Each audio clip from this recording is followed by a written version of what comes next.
Hi, my name is Marco Festa, and I make Christian crosses.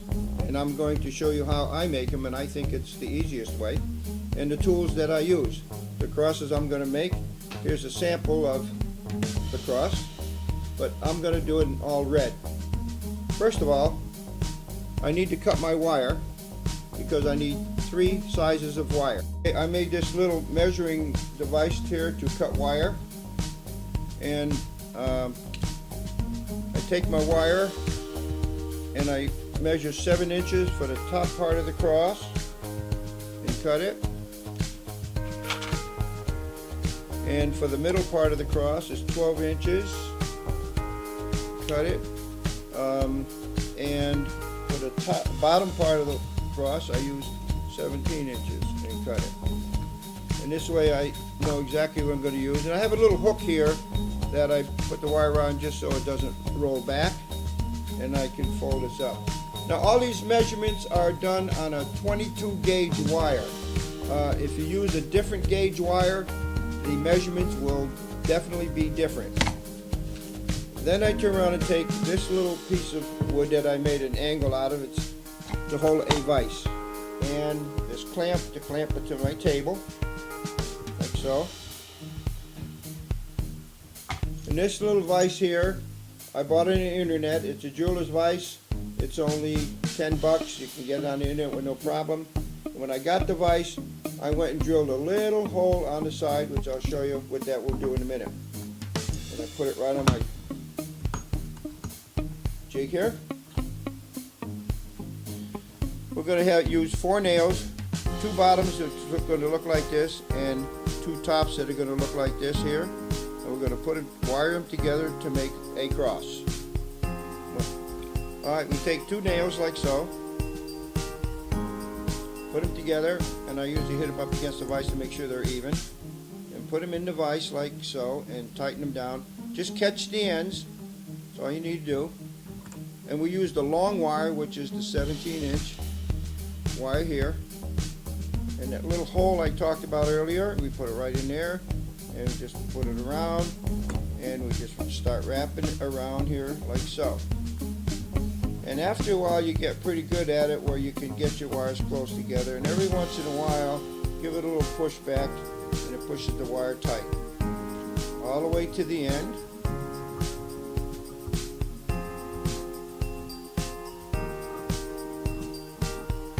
So, and I grab my long nose, grab that, make sure it's tight, wiggle it a bit, it sets it in the corner so the wire doesn't spring back.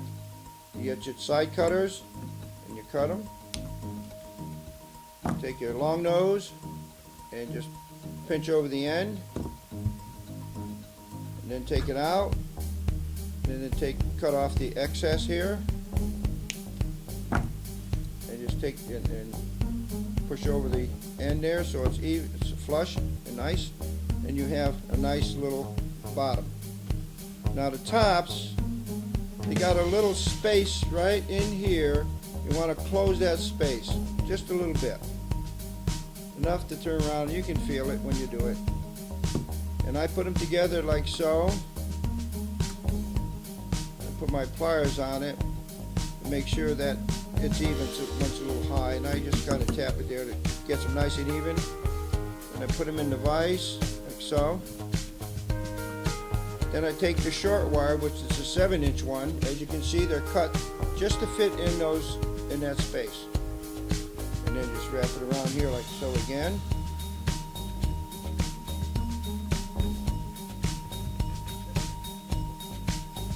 Sometimes it gets a little short. I use long nose and bring it around.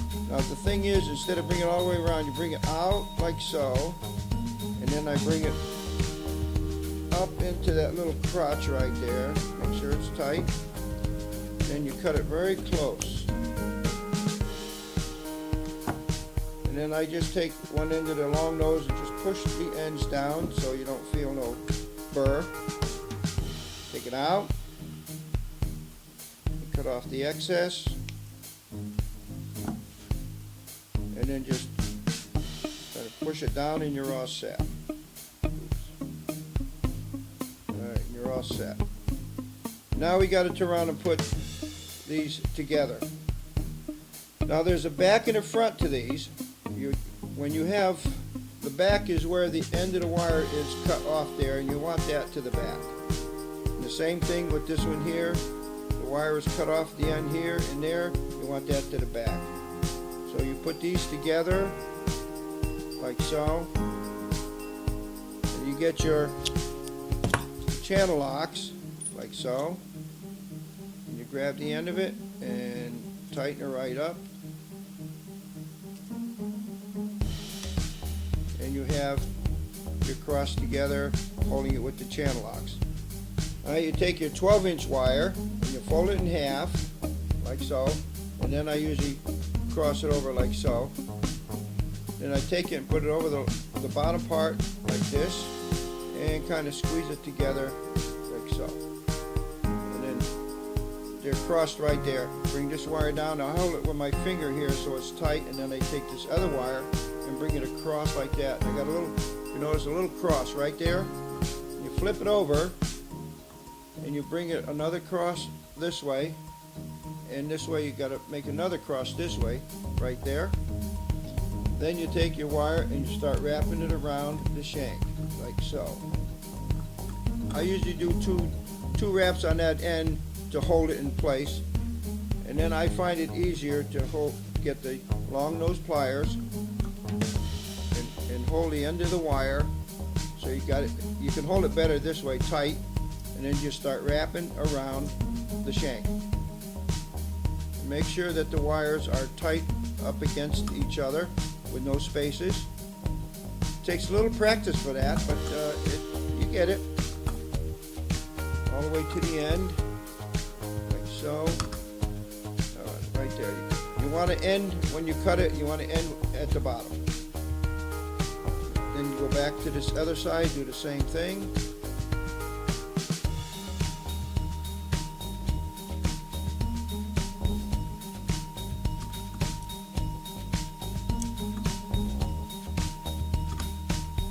There we go. And you're going to end up looking like this here. Now we want to cut off the excess as close as possible. And then just take your pliers and just bring down the bird end so it won't catch on nothing. Then you can take your vice grips off of there and cut off this end also. And just bring the end in and you're all set. And this is what you end up having. There's a cross with the cross in the middle. On the other side is the cross.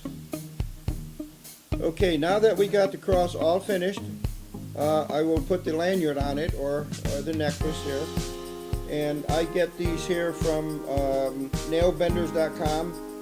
They sell them in pieces and they sell them in rolls. But anyways, that's where I get them. And when I do the crosses, I look for the back and the front. Like I said before, the back part has got the cutoff of the wire. And I take one end in the front and put it in the edge like so, the other end in the edge, other side like that, and bring them up. And the knots take a little bit of a practice. It's actually a double overhand knot that's on there. It's kind of hard for you to see unless I had a big rope to show you. And I put a double overhand knot like so, and it looks like this here. Put the other end through it, and then close up the hole, so, and then wrap the loose end around the other side of the lanyard, and do the same thing with a double overhand knot. I know it's kind of hard to see with my big fat fingers, and just close that up like so. And what you've created an adjustable tie, like so. In the same token, if you don't want to do it that way, just tie a knot in it and you'll be all set. And this is what it ends up looking like when you're finished. You can also turn around and make them to where you have multiple colors if you wish different colors on there. And I've just made one here, and I didn't got the lanyard on it yet. It's got a Jesus hanging on the cross, which I made the other day, and it came out pretty nice. And I thank you for watching my video. My name is Marco Festa, and I hope you have learned something from this experience. Have a good day.